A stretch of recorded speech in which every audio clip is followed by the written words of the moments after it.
देश की सबसे सस्ती चीज पता है क्या है?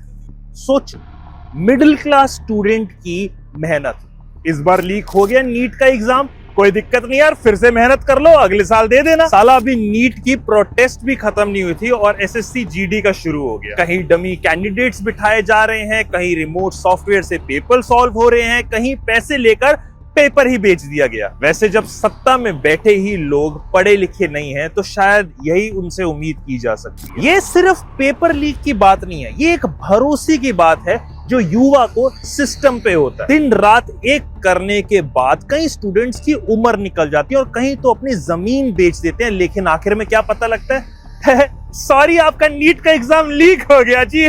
और ये लखनऊ एसएससी जीडी की परीक्षा सर्वर ना चलने की वजह से रद्द करनी पड़ी, लेकिन इन्हें क्या फर्क पड़ता है। और ये कॉम्पिटिटिव एग्जाम छोड़ो, सीबीएसई में ही स्कैम चल रहा है। जब बच्चे अपनी मार्कशीट निकलवा रहे हैं तो उल्टी सीधी मार्किंग हुई पड़ी है। साला किसी और की मार्कशीट किसी और पे चढ़ा दी है। 19 साल के बच्चे ने शिकायत करी कि मेरे फिजिक्स के पेपर में जो मार्कशीट है वो किसी और की चढ़ी है, उसकी मार्कशीट गलत अपलोड हुई है। इस गलती को सीबीएसई ने भी स्वीकार करा, मगर इंटरनेट पे अनभक्तों की फौज ने इसे पाकिस्तानी बोल दिया। इस बच्चे की क्या गलती भाई, ये तो ट्रांसपेरेंसी के लिए अपनी आंसर शीट ही मांग रहा है। और इनसे मेरा एक सवाल है, इतने सारे जो बच्चे सवाल उठा रहे हैं, ये ऑन स्क्रीन मार्किंग सिस्टम पे आंसर शीट निकलवाओ तो या तो ब्लर आ रही है या फिर मिसमैच आ रही है।